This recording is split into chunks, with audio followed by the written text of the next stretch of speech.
반갑습니다. 레모니와 함께하는 5월 29일 정세 읽기.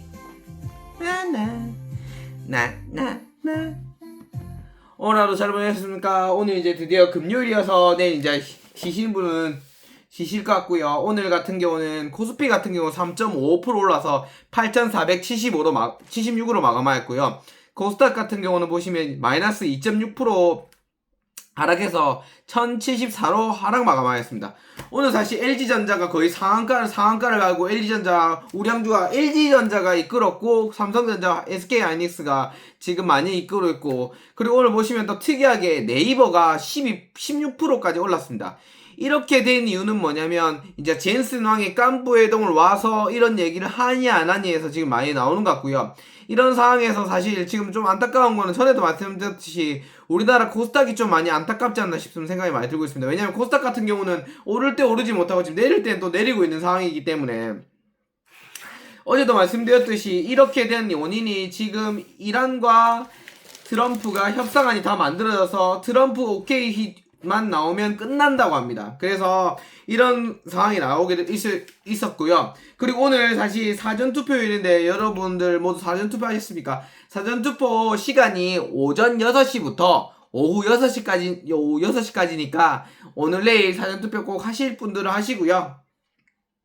여러분들이 그래도 아무래도 사전투표 하시는 게 국민으로서 의무가 있지 않을까 생각이 많이 들고 있습니다. 그리고 드디어 이제 두 나무가 이제 드디어 그거를 한다고 합니다. IPO를 아마 하는 것 같습니다.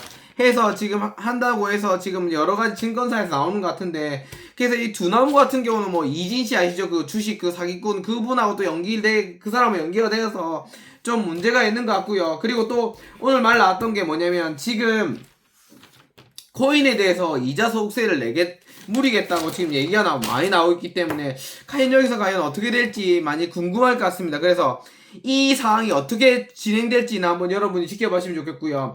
그리고 지금 우리 지금 보시면 가장 최대 승부처가 서울, 대구, 부산입니다.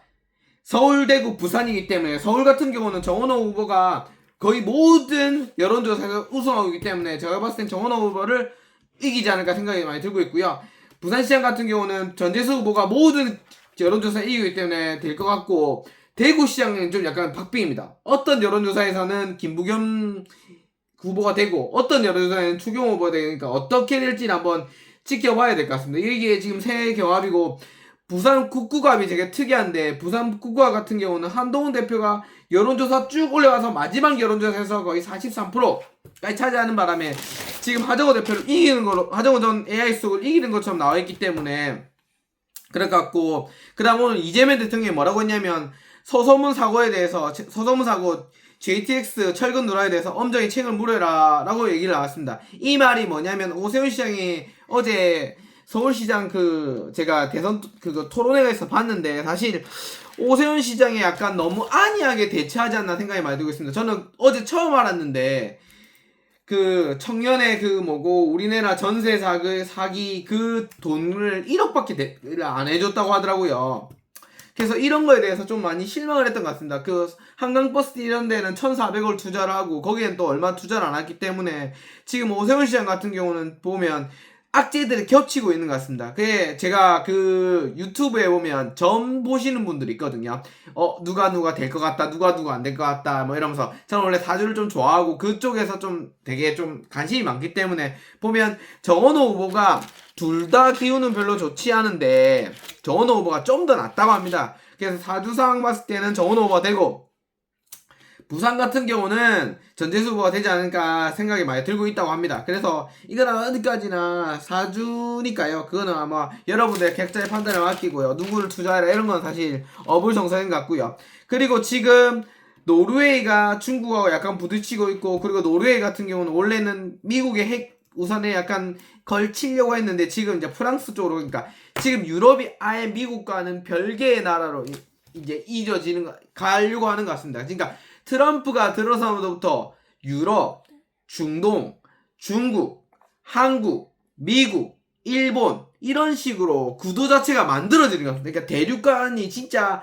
딱딱딱딱딱 딱 나눠지는 느낌밖에 안 들고 있습니다. 왜냐면 그전에는 같이 유기적으로 뭐 해고 우리는 어떤 나라는 생산하고 나는 그걸 통해서 기축통화니까 만들어내고 주고 사고 팔고 뭐 이런 유기적 관계가 있었는데 지금 보시면 그 유기적 관계들이 다 떨어져 나오고 있습니다. 내가 조금 여기 사면 손해보니까 안 사. 그럼 내가 우리 자국에서 할 거야. 우리 자국에서 할 거니까 너희 거 안 사. 그러면 또 너희 거 안 사. 이렇게.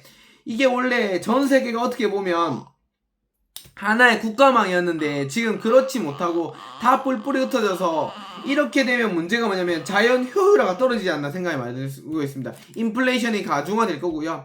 여기에 대해 생각을 우리가 한번 또 해봐야 되지 않을까 싶은 생각이 들고 있고요. 그리고 가장 큰 또 포인트가 하나가 한은이 지금 금리 인상에 대해서 지금 6개월 뒤에는 3%를 전망을 한다고 합니다.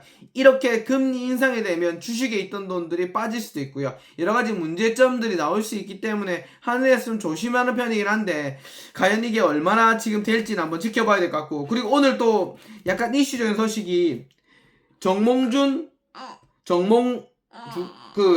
대한축구회장 정몽준 하여튼 그 정몽구 그분이 물러난다고 합니다. 올림픽 끝나고 난 다음에 물러난다고 하는데 너무 문제가 많았지 않습니까? 홍명보 전 감독을 뽑으면서 이게 맞는지 이게 자기가 픽한 사람을 그냥 뽑았다는 느낌밖에 안 듭니다. 뭐 PPT를 한다거나 어떤 전략 전술이 있는 게 아니라 난 니랑 친하니까 내 니랑 할게. 그건 사실 구멍가게에서는 그렇게 하더라도, 그리고 여기는 협회이지 않습니까? 자기 회사에서 그렇게 해야지 협회에서 그렇게 하는 건 말이 아니기 때문에 좀 문제가 있는 것 같습니다. 여러분 모두 행복하시고요. 항상 좋은 일이 있으길 바랍니다. 감사합니다. 이제 끝나겠습니다, 선생님.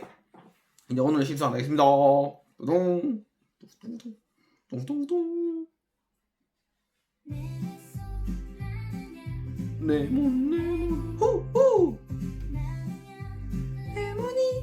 굿모닝 구독 좋아요는 사랑합니다.